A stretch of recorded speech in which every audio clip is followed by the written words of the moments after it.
Music एक ऐसी चीज़ जो हमें एक्साइट भी करती है और रिलैक्स भी। पर क्या आप जानते हैं कि म्यूज़िक सिर्फ एक आर्ट नहीं बल्कि एक साइंस भी है। आज हम बात करेंगे फिजिक्स बिहाइंड म्यूज़िक की एकदम सिंपल और एंगेजिंग वे में।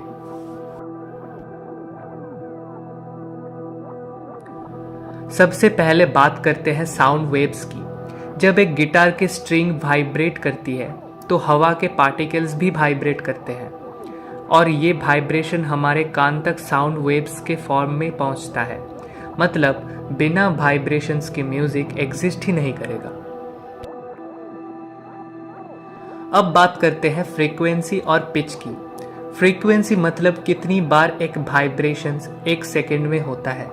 अगर फ्रीक्वेंसी हाई है तो हाई पिच साउंड मिलेगा जैसे वायलिन या फ्लूट, और अगर फ्रीक्वेंसी लो है तो लो पिच साउंड मिलेगा जैसे ड्रम या बेस गिटार। इसी वजह से एक फ्लूट और एक ढोलक एकदम अलग साउंड करते हैं।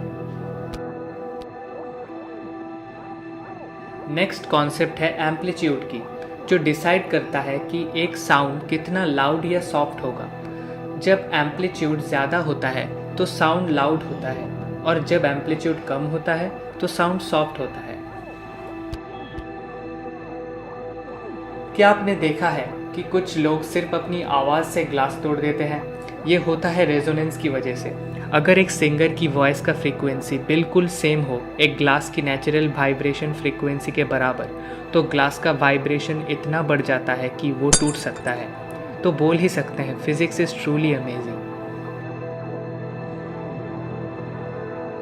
आपने नोटिस किया होगा कि जब एक एम्बुलेंस आपके पास आती है तो उसकी सायरन का साउंड शार्प लगता है और जैसे ही वो दूर जाती है साउंड लो हो जाता है। ये होता है डॉपलर इफेक्ट की वजह से। डॉपलर इफेक्ट हम क्लास 11th में पढ़ते हैं साउंड एंड वेव्स चैप्टर में।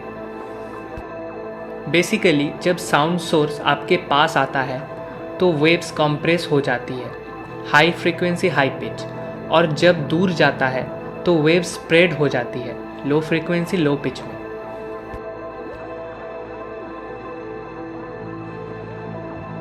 हर एक इंस्ट्रूमेंट एक यूनिक साउंड प्रोड्यूस करता है क्योंकि उसके वाइब्रेशंस डिफरेंट होते हैं। इस कॉन्सेप्ट को कहते हैं हार्मोनिक्स।